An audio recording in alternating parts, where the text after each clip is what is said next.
Guys. Hi. സുഖല്ലേ? സുഖം. എന്തൊക്കെയുണ്ട് വിശേഷം? നല്ല വിശേഷം. കഴിഞ്ഞ നമ്മുടെ സോറി ശങ്കുച്ചേട്ടനായിരുന്നല്ലേ കഴിഞ്ഞ എപ്പിസോഡിൽ. അപ്പൊ നമ്മുടെ ഹരിച്ചേട്ടൻ പറഞ്ഞിരുന്നു ഞാനാണ് ഈ ഷോയുടെ ഫേസ് എന്ന്. ഓർക്കുന്നുണ്ടോ? അത് ഹരി പറയുന്നതിനേക്കാളും മുന്നേ ഞാൻ പറഞ്ഞല്ലോ. അതെ. അപ്പൊ അതറിയാം.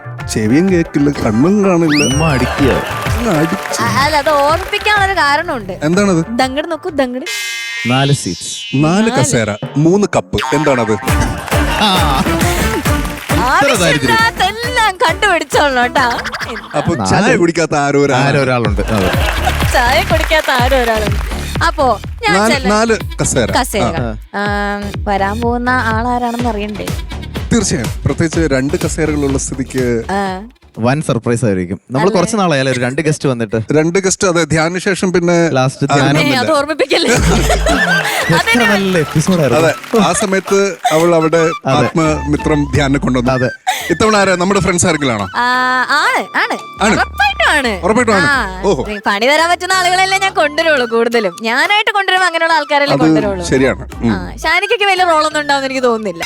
അങ്ങനെയാണെങ്കിൽ സന്തോഷം. അങ്ങനെയല്ല, ഷാനിക്ക് അടിച്ചിരുത്താൻ പറ്റുന്ന ഒരാളായിരിക്കും ഞാൻ കൊണ്ടുവരാൻ. ആണല്ലേ? ഓഹോ. ഹരിനാരായണൻ പാവം പോയി കഴിഞ്ഞിട്ട്. അതെ, പുള്ളിയാണ് ഈ കവിതയും ഇച്ചിരി കുറിച്ച് വർത്തമാനങ്ങളൊക്കെ ഒരു സമാധാനത്തിൽ പോവായിരുന്നു. അടുത്ത് ഇനി വരുന്നത് ടെറർ ആണെങ്കിലേ അത് ഇച്ചിരി ബുദ്ധിമുട്ടുണ്ട്. ടെററും ആണ്, പക്ഷെ പാവങ്ങളും ആണ്. നിങ്ങൾ 2 ആണുങ്ങൾ ഇവിടെ കിടന്ന് അങ്ങ് ഭയങ്കര അങ്ങോട്ട് ഷോ ഇറക്കുവാണല്ലോ. അപ്പൊ ഞാൻ 2 പെൺപുലികളെയാണ് ഇറക്കാൻ പോകുന്നത്. പെൺപുലികളെ. അപ്പൊ നമുക്കൊരു എന്റർടൈൻമെന്റ് ആയല്ലേ. അപ്പൊ നമുക്ക് ആദ്യത്തെ പുലി അങ്ങോട്ട് വിളിക്കാം. ആദ്യത്തെ പുലിയെ വിളിക്കാണ്ട് നിങ്ങളോടൊപ്പം ഇരുന്നോ? നമ്മളൊരു മാസം എൻട്രി ഒക്കെ കൊടുക്കണമല്ലോ. നിങ്ങൾക്ക് മാത്രം ഇങ്ങനെ തന്നാ പോരല്ലോ.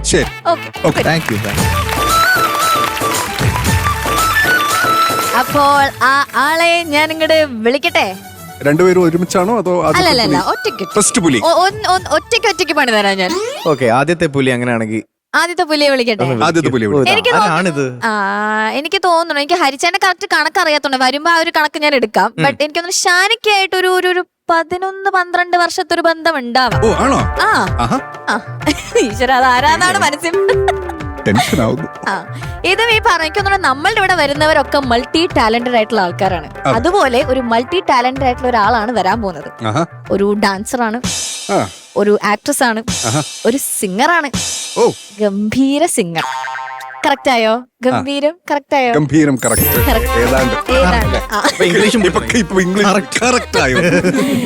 സിംഗർ ആണ് ചേച്ചി. ചേച്ചി പണ്ട് ആങ്കറിംഗും ചെയ്തിട്ടുണ്ട്. അപ്പൊ മൾട്ടി ടാലന്റഡ് ആണ് ആള്. ഞാൻ വിളിക്കട്ടെ? നമ്മളുടെ എല്ലാവരുടെയും സ്വന്തം മലയാളി പ്രേക്ഷകരൊക്കെ ഒരുപാട് ഇഷ്ടപ്പെടുന്ന നമ്മളുടെ സ്വന്തം രമ്യ നമ്പീശൻ.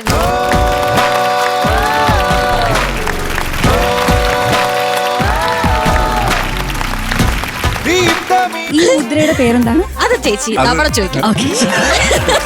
ചേച്ചി ഷോ കാണുന്നുണ്ടെന്ന് ഇത് കാണുമ്പോ മനസ്സിലായി. വളരെ നല്ലൊരു മുദ്ര കണ്ടുപിടിച്ചത് ഷാനിക്കാണ്. എന്താണിത്? അതാണ് സെയിം കളർ. നോക്ക്, അതാണ് ഞാൻ കോറസ് പാടാൻ വിളിച്ചത്. അങ്ങനെയെങ്കിലും ഞാൻ സാധാരണ പാടുമ്പോ ഇവരൊക്കെ എന്നെ പുച്ഛിച്ച് തള്ളും. ചേച്ചി ആണോ? ഞാൻ കൂടെ ഉണ്ട്. ഓക്കെ ചേച്ചി, welcome to super star. Thank you so much for having me. Welcome Ramya, welcome. എനിക്ക് എന്താന്ന് വെച്ചാലേ ഇവിടെ വന്നപ്പോ ഒരു സ്റ്റുഡിയോ, ഒരു ഷൂട്ടിന് വന്നവരൊന്നും തോന്നുന്നില്ല. ഇങ്ങനെയൊക്കെ നിക്കാൻ തോന്നുന്നു. എല്ലാരും ഫ്രണ്ട്സ് ആണ്. അങ്ങനെ മതി, അതാണ് കുറച്ചുകൂടെ അവളവളുടെ തൊട്ടി സ്വഭാവം പുറത്തെടുത്ത് തുടങ്ങി.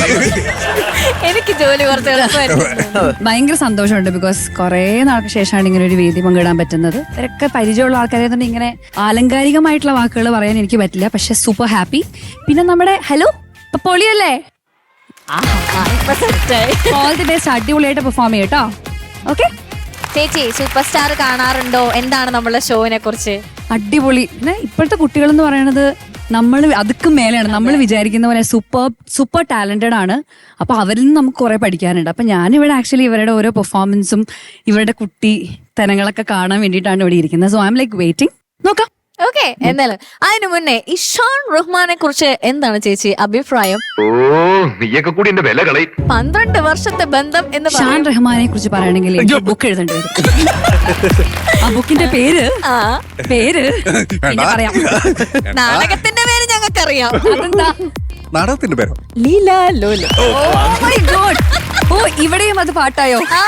സെൽഫ് പ്രൊമോഷനാ പടം കഴിഞ്ഞ. എന്നാലും ഇടയ്ക്കിടയ്ക്ക് ഷാനിക്ക തന്നെ പറയൂ. എനിക്ക് അതിന്റെ ആക്ച്വലി ഇംഗ്ലീഷ് പദമാണ് എനിക്കിഷ്ടം. Tender games. ഞങ്ങളെന്താ വെച്ചാൽ അത്രയും 12 years ഓഫ് ഒരു അടിപൊളി ഫ്രണ്ട്ഷിപ്പ്. പിന്നെ അറിയില്ല, ഇപ്പൊ നമ്മളിവിടെ നിൽക്കുമ്പോ തന്നെ ആ ഒരു ഫ്രണ്ട്ഷിപ്പ് വൈബ് ഉണ്ടല്ലോ, അത് നല്ലൊരു വൈബാണ്. അത് ഇപ്പൊ നോക്കിക്കോ, ഞാൻ പറഞ്ഞുതരാം. ഞാനും അവളും പിന്നെ ശരിക്കും പറഞ്ഞിട്ടുണ്ടെങ്കിൽ എനിക്കിവിടെ ഈ എപ്പിസോഡ്സ് മുഴുവൻ തീർക്കണമെങ്കിൽ കത്തി കടാര അങ്ങനെയുള്ള കുറച്ച് കാര്യങ്ങൾ ഇവിടുത്തെ ആൾക്കാർ എനിക്ക് തന്ന് സഹായിച്ചാൽ വളരെ നന്നായിരിക്കും. വാക്കുകൾ കൊണ്ട് പൈസ എനിക്ക് പറ്റുന്ന തോന്നുന്നില്ല സുഹൃത്തുക്കളെ. പ്രൊഡ്യൂസർ വേഗം റെഡിയാക്കൂ. എന്നെങ്കിലും നമുക്ക് കാണാം.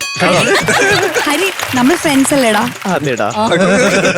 ചേച്ചി വിശ്വസിക്കരുത്, ഇവർ ഒന്നിച്ചെന്നാ നമ്മൾ ഇല്ല, ഹരി നമ്മള് നേരത്തെ ഫ്രണ്ട്സ് അല്ലേ? ഹരി കുട്ടിയായിരുന്നു തൊട്ട് ഞാൻ കണ്ടു തുടങ്ങിയത്. അയ്യോ നശിപ്പിച്ചു. ഹരിച്ചേട്ടന്റെ കുട്ടിക്കാലങ്ങൾ ഞങ്ങളിങ്ങനെ കണ്ടോണ്ടേ. ഞാൻ എടുത്തോണ്ട് നടന്നു. അത് വേണ്ട, അത് എനിക്കൊരു വലിയ ബാധ്യതയാണ്. രമ്യ എന്നെയും കൊച്ചുകുട്ടിയായപ്പോ തൊട്ട് കാണാൻ തുടങ്ങുന്നല്ലേ? അതെ അതെ.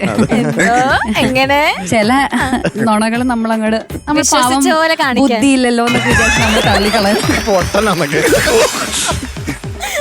ഇതൊന്നും ഒന്നും അല്ല, ആണല്ലേ, വരാനിരിക്കുന്നേ ഉള്ളൂ.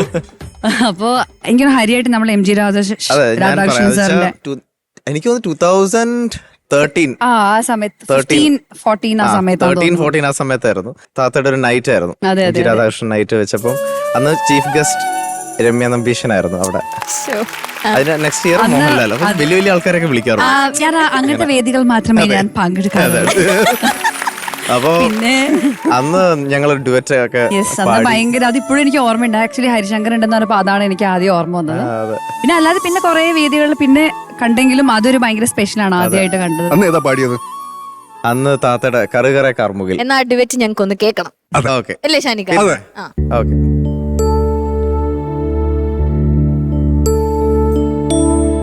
കറുകറെ കാർമുകിൽ കൊമ്പനാന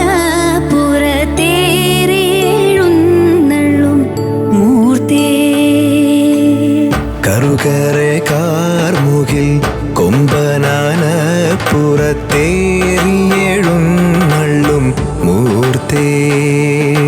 ജിഗി ജിഗി ദക്കം തേ ജിഗി ജിഗി ദക്കം തേ ജിഗി ജിഗി ദക്കം തേ ജിഗി ജിഗി ദക്കം തേ ജിഗി ജിഗി ദക്കം തേ.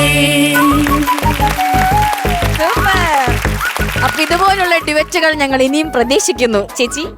അല്ലേ? അതേന്ന് പറ. ഉറപ്പായിട്ടും നമ്മളെല്ലാവരും സംഘഗാനം. ഷാനിക്ക പറയും ഞാൻ കമ്പോസ് ചെയ്യാറുള്ളൂ, ഞാൻ പാടാറില്ല. ഷാനിക്ക പാടി തുടങ്ങിയാൽ വേറെ ലെവലാണ്. എന്റെ എല്ലാ ഷെയ്ഡും കണ്ട ഒരാളാണ്. അതായത് രമ്യയെ ഞാൻ ഫസ്റ്റ് കാണുന്നത്, എനിക്കൊന്നാമത് രമ്യ എന്ന് വിളിക്കുമ്പോ തന്നെ എന്തോ പോലെ, ഞാൻ ശ്രീകുട്ടി എന്നാ വിളിക്കാറ്. ഓ ശ്രീകുട്ടി.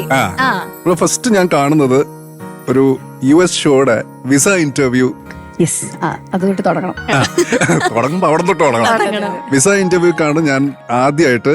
അന്ന് രമ്യ അടക്കം കുറെ സെലിബ്രിറ്റീസിനെ ആദ്യമായിട്ടാണ് ഞാൻ കാണുന്നത്. അപ്പൊ ഞാൻ അതിലൊരു കീബോർഡ് പ്ലെയർ കം ഇതെന്നുള്ള രീതിയിലാണ്. അപ്പൊ തട്ടത്തിന്റെ ഒക്കെ കമ്പോസിങ് നടക്കുന്ന സമയമാണ്. അപ്പൊ അങ്ങനെ മുത്തുച്ചിപ്പി കമ്പോസ് ചെയ്തിട്ട് അത് ആര് പാടണം, ഇന്നയാള് പാടണോ എന്നുള്ള ഒരു കൺഫ്യൂഷനിലൊക്കെ നിൽക്കുന്ന ഒരു ടൈം. അങ്ങനെ വിസ ഇന്റർവ്യൂ ഒക്കെ കഴിഞ്ഞ് ഞങ്ങളെല്ലാവരും അമേരിക്കൻ മണ്ണിൽ പോയി ഇറങ്ങി. അവിടെ വെറുതെ ഒരു കൊടുങ്കാറ്റും വന്നു. ഞങ്ങളുടെ കൊടുങ്കാറ്റായിരുന്നു. മേലെ വേറെ കൊടുങ്കാറ്റും വന്നു. എന്തൊക്കെ മെമ്മറീസ് ആണ്. ഇപ്പം അമേരിക്കയിൽ ഒരുപാട് പ്രശ്നങ്ങൾ നടക്കുന്നുണ്ടല്ലോ, ഹറിക്കെയിനും. അതുപോലെ ഞങ്ങൾ പോയ സമയത്തുണ്ടായിരുന്നു കൊടുങ്കാറ്റെന്നൊക്കെ വെച്ച് ഞങ്ങൾ കാണാ ഇങ്ങനെ ആടി ഒലയുന്നത്. ശരിക്കും ഡോറൊക്കെ ഇങ്ങനെ ഭയങ്കര രസമായിരുന്നു.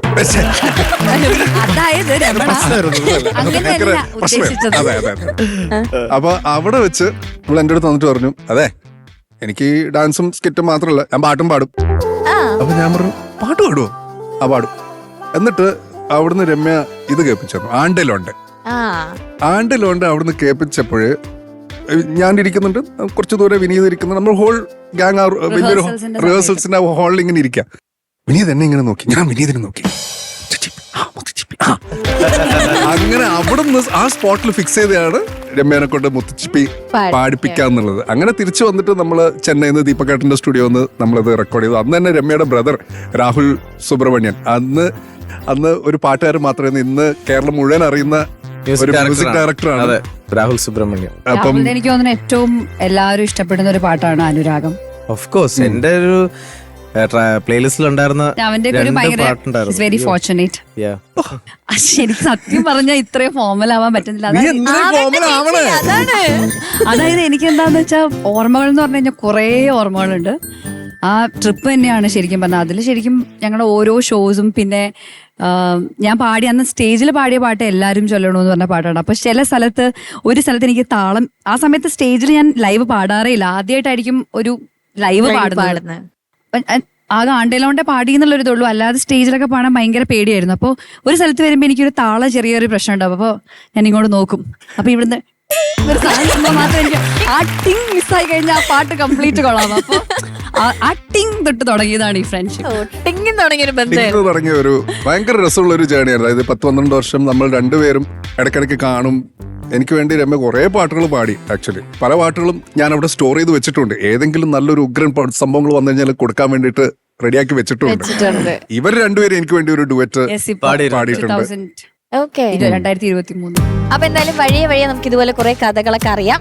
സീരിയസ് ഇതിപ്പോ ശരിയാക്കി തരാം. നോയിക്കോ, ഞാൻ ഇവള് തമ്മിൽ എടാ പോടാ ബന്ധ. നോയിക്കോ, എടാ പോടാ. അപ്പൊ അതാണ് ഞങ്ങൾക്ക് വേണ്ടത്. ഇവിടെ നമുക്ക് വലിയ ഫോർമൽ സംഭവങ്ങളൊന്നും വേണ്ട, നമ്മൾ അടിച്ചു പൊളിക്കാൻ പോവാണ്.